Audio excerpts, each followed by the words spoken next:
গর্ভাবস্থায় প্যারাসিটামল সেবন করলে শিশুর অটিজম হতে পারে বলে মার্কিন প্রেসিডেন্ট ডোনাল্ড ট্রাম্প যে বক্তব্য দিয়েছেন তা নাকচ করেছে বিশ্ব স্বাস্থ্য সংস্থা WHO।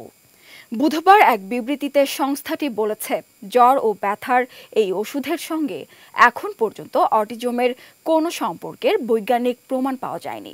বিবৃতিতে আরও বলা হয়, গত এক দশকে প্যারাসিটামল সেবনের সঙ্গে অটিজমের যোগসূত্র নিয়ে বড় আকারে গবেষণা সহ ব্যাপক অনুসন্ধান চালানো হয়েছে। গবেষণায় অটিজমের সঙ্গে এই ওষুধের কোনো সম্পর্ক পাওয়া যায়নি।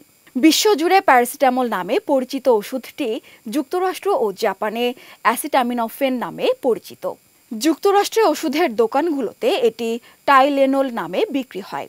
তবে গর্ভাবস্থায় যে কোনো স্বাস্থ্য সমস্যায় চিকিৎসকের পরামর্শ নেওয়ার কথা স্মরণ করিয়ে দিয়ে বিশ্ব স্বাস্থ্য সংস্থা বলেছে, কেবল একজন চিকিৎসকই রোগীর অবস্থা মূল্যায়ন করে প্রয়োজনীয় ওষুধের ব্যবস্থাপত্র দেবেন। আরও সংবাদ পেতে চোখ রাখুন প্রতিদিনের বাংলাদেশের ওয়েবসাইট, ফেসবুক পেজ ও ইউটিউব চ্যানেলে। এতক্ষণ সঙ্গে থাকার জন্য ধন্যবাদ।